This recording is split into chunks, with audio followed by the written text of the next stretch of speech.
thing that comes to mind for us is the Camp David Summit that was held there from September 5th through the 17th of 1978. It was a gathering with Anwar Sadat of Egypt and Menachem Begin, the Prime Minister of Israel. And obviously there are many issues of contention between the Arabs and the Israelis. Still have that today. But this was an attempt by Carter to seek some reconciliation, to try to find peace in the Mideast. When we think of the Camp David Summit and the Camp David Accords, I think we always think of the happy moment of the three men clutching hands in the Rose Garden and the moment of triumph at the end of the summit that resulted in the Camp David Accords.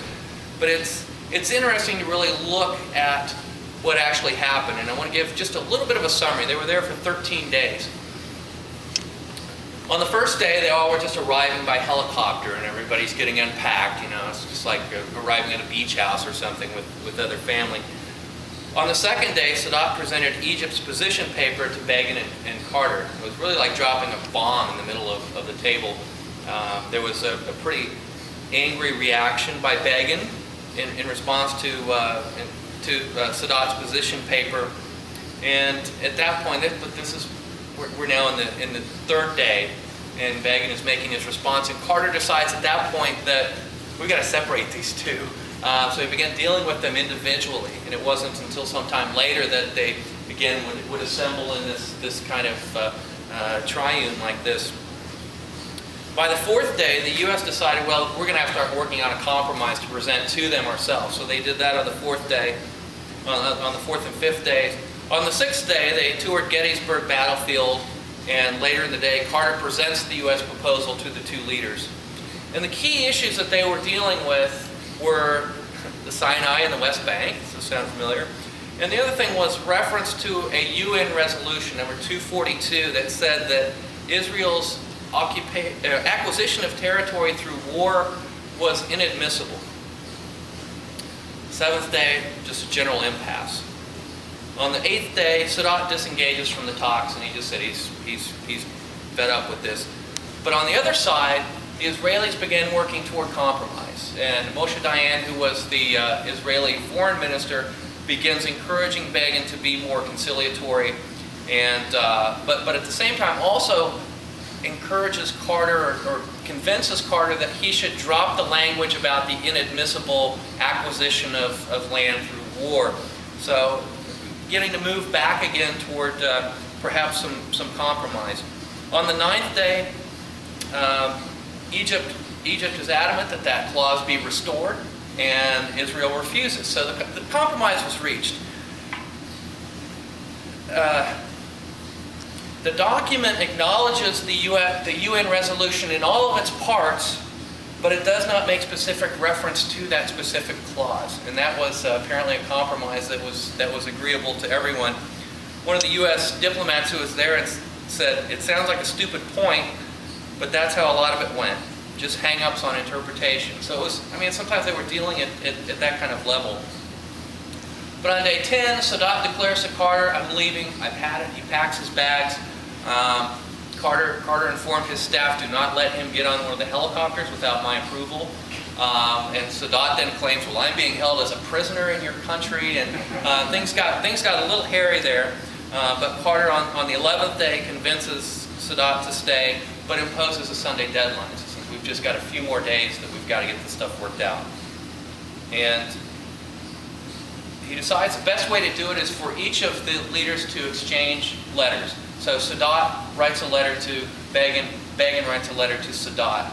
And the final 2 days were just back and forth, and reading the correspondence of some of Carter's staff, they went from elation, and it was call the White House, we need to get the East Room ready for the announcement of this, to, oh, this is an utter failure. But ultimately, by the 13th day, they were able to reach a decision, and at 5:30 at Camp David, they had a toast.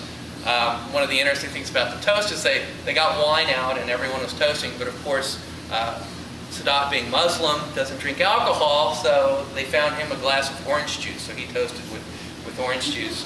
But this did result in what's been known as the Camp David Accords, which really is, using a more contemporary term, a framework for peace in the Middle East. And it really was two different agreements. The first was a framework for peace in the Middle East and a framework for conclusion of a peace treaty between Egypt and Israel. So there was sort of the immediate thing, a peace treaty between Egypt and Israel, but more of a long-term look at it as well. They were both accompanied by side letters explaining, well, this is what I understand that we have agreed to. But it was, I think it was momentous, and I think it was important, even though it didn't result in a lasting peace. One of the things that he did, he loved to ride horses. And Nixon had all these walking trails paved with asphalt. So that was the first thing that Reagan did, was ripped out all the asphalt so they could have some good horse riding trails in there as well. During the course of his presidency, he was there 187 times for a total of 571 days. So he spent over a year of his 8 years in the presidency as I say, on board at Camp David. And he really did use it largely as a rather private retreat for family members. He did on occasion entertain foreign dignitaries. I think the most famous one, or the most notable one, was Margaret Thatcher in November of 1986. Again, this is a very, very famous photograph of the two of them. And one of the things that's kind of funny when you look at a lot of the photographs of Reagan at Camp David, he loved to wear the sweaters and the jackets and anything he could with the Camp David emblem on it. So here you see him. I love this photo. She's dressed so formally, and he's there in this bomber jacket with the Camp David logo on it. Another thing that Reagan did there, he began his own tradition, I guess you could say, of delivering his Saturday radio address from Camp David. And so that is something that's continued with other presidents as well. Herbert Walker Bush. This actually is a worship service at Camp David, and President Bush dedicated the Interfaith Chapel at Camp David in 1991. And this was something that was, at the time, I think, or when the idea was first hatched, was kind of controversial. Separation of church and state and those kinds of things. But it was built with private funds, and it features an 827 pipe organ that was built by the Moeller Company in Hagerstown. And apparently, obviously I've never been there, but it's apparently a rather beautiful place. Bush also met with Chancellor Helmut Kohl of Germany in February of 1990. And if you remember what was going on in 1990, you still had a divided Europe, but they went into talks to discuss how to go about the reunification of Germany.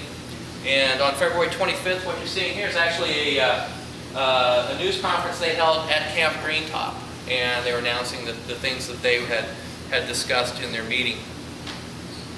Bush also met with Soviet President Gorbachev at Camp David to discuss the changes that were taking place throughout the world. This was in June of 1990.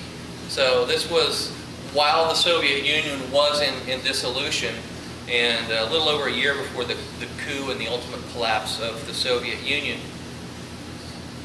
And on February 1st, 1992, Bush met with then the Russian president, Boris Yeltsin. And this was the first time that the two of them met after the collapse of the Soviet Union. Note again the Camp David emblem on the president's jacket there.